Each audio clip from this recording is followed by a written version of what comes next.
বন্ধুরা, শ্রী শ্রী সারদা মায়ের পূর্ণ জন্মতিথি উপলক্ষে 22শে ডিসেম্বর আমরা রামকৃষ্ণ মিশন সি স্কিম জয়পুরে অবস্থিত যে শাখাটি, সেখানে বেড়াতে এসেছিলাম এবং বেশ ভালোই লাগলো।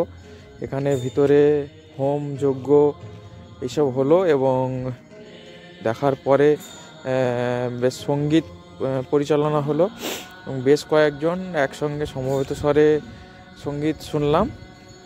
এবং অবশেষে নিচে অর্থাৎ বেসমেন্টে গিয়ে সেখানে প্রসাদ এর একটা ব্যাপার ছিল, প্রসাদ গ্রহণ করলাম। অসাধারণ।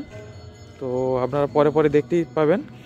দেখুন, এই যে রামকৃষ্ণ মিশনের ভিতরে আমরা চলে এসেছি। তার সেখানে বিভিন্ন ব্যানার টাঙানো আছে। রামকৃষ্ণ মিশন দেখছেন পরিসর, এবং রামকৃষ্ণ মিশন যা দান করাবেন আপনি, সেটা 80G অনুযায়ী ইনকাম ট্যাক্স কিন্তু তাতে লাগবে না।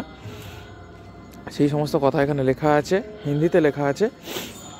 তো যেহেতু এটা জয়পুর এবং এখানে প্রধান হিন্দি ভাষা, ফলে হিন্দিতে লেখা আছে, বাংলাতে লেখা নেই। কিন্তু আমরা বাইরে ঘাটে থাকার ফলে আমি একটু হিন্দি বুঝতে পারছি, ফলে লেখাটা এটাই বললাম আর কি। এই যে ঢোকার পথে দেখছেন, এটা বাঁদিকে কত সুন্দর সুন্দর ফুলের গাছ লাগানো আছে। দেখছেন গাঁদা ফুল এবং আরও অনেক সুন্দর ফুল, যাদের নাম জানি না এখনো, তো সেগুলো রাখা আছে। তো আজ সেই 22শে ডিসেম্বর শ্রী শ্রী সারদা মায়ের পূর্ণ জন্মতিথি আজকে। এবং দেখছেন আরেকটু এগিয়ে কত সুন্দর একটা ফুলের বাগান, একটা সুন্দর একটা পরিকাঠামো, সুন্দর একটা চারপাশটা হয়ে আছে। এই যে আমরা মন্দিরের ভিতরে চলে এসেছি, মন্দিরের ভিতরে চলে এসে দেখছেন, এবং হোম যজ্ঞাদি শেষে আমরা চলে এলাম মন্দিরের বেসমেন্টে।